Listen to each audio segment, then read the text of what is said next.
Hey everyone, I'm Kristen. This is my AuthorTube channel, and today we're talking about developmental editing. Let's do this. All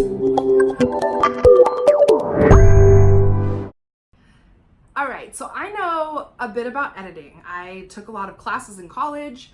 I have some formal training there. I've edited several manuscripts, and I've had my manuscripts edited as well. So I'm familiar with the process, even though my career path was not in editing.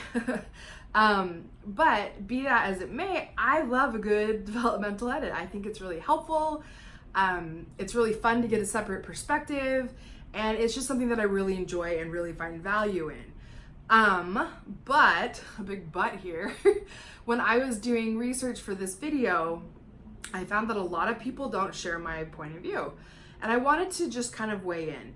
I wanted to answer the question why I, Kristen, hired a developmental editor. So let's dive in. The first reason was I want to make sure that I'm heading in the right direction.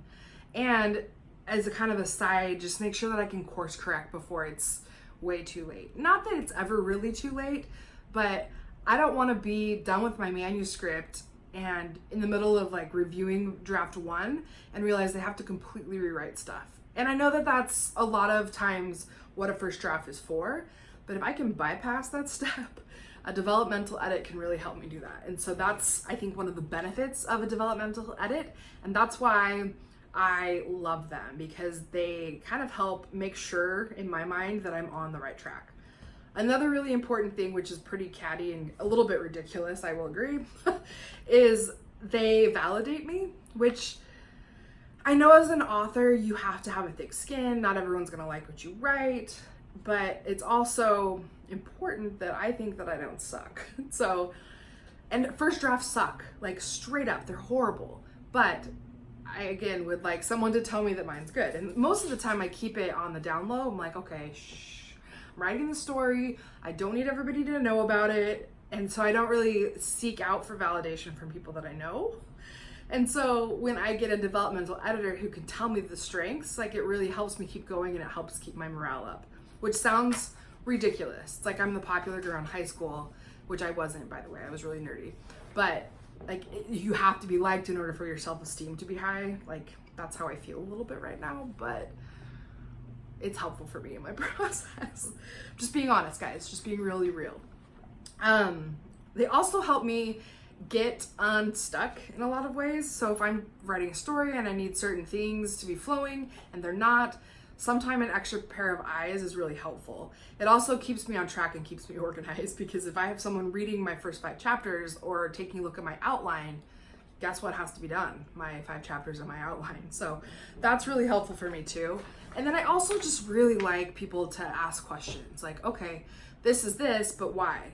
And I saw this come through, but I was really confused at this. And so those types of things really help me to fine tune my story and really solidify what I want to be saying. And so that's really helpful for me, which is part of the reason why I hired my developmental editor.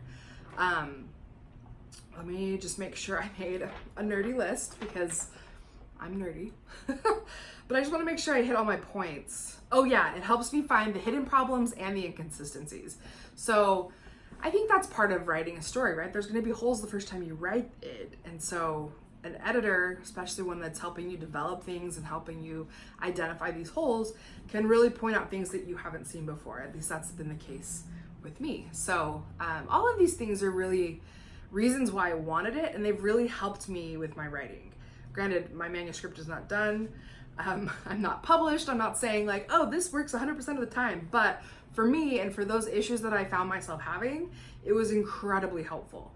I also know that there are some things to keep in mind. And I also have a list, because nerd. Okay, the first thing I read was that some people don't like doing developmental edits because they think that they have beta readers who can do that for them. And I'm not at all bashing beta readers. I have them. I've been a beta reader. I think they're really important. But beta readers don't necessarily have the training to point out arc problems. They don't have the training to point out motivation in characters. They don't necessarily have those plot points that they could recommend or suggest or ask questions that lead you to bigger manuscript development, I don't know, like making it so much better.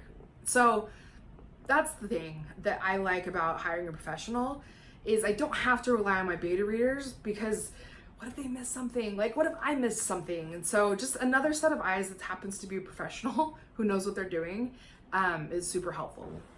One of the things that I found was a lot of people saying, oh, well, beta readers just are people and they just give you input, and it's like, why are you paying for that? And they bring up a good point that if you're gonna hire a developmental editor, hire someone who has a background, like not like a background like criminally, unless you're into that kind of thing, like writing wise. This is getting awkward. Anyway, we'll just, pretend that didn't happen.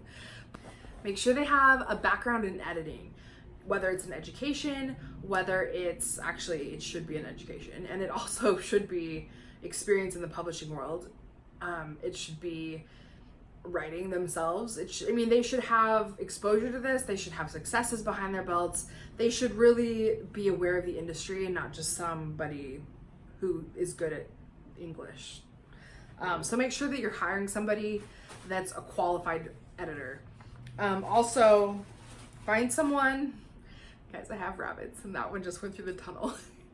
I'll show you guys someday, the rabbits. But find someone who's in your budget.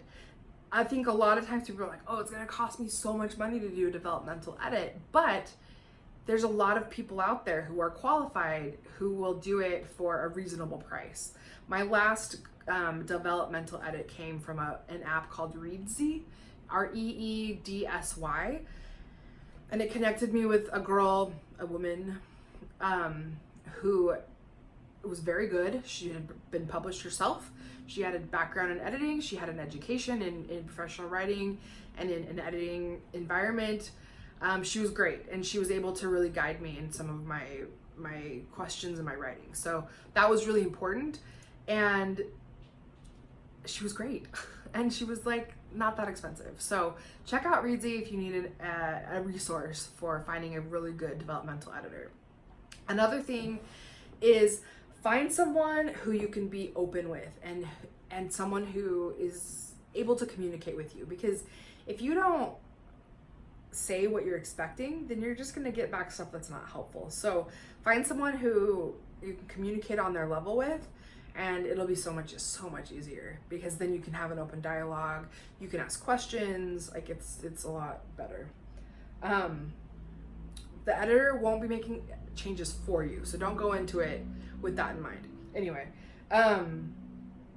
also, this one was hard for me. Be prepared to swallow your ego. Even if you're an aspiring author, you still think you're great, right? Like, everyone thinks that they're a good writer. That's why you write. You think your story's fantastic. You think things are good, and they probably are, but you have to swallow your pride and really be able to turn everything over to another person to find the holes and find the flaws so that you can eventually make it better. And so that's a big one too. And at the end of the day, honestly, if you feel like a developmental edit is going to benefit you in your manuscript, do it. And if you feel like you got it and you have enough beta readers who can be good and objective and help you, that's fine too. But just for me, in my writing life, I should say, a developmental edit made a lot of sense.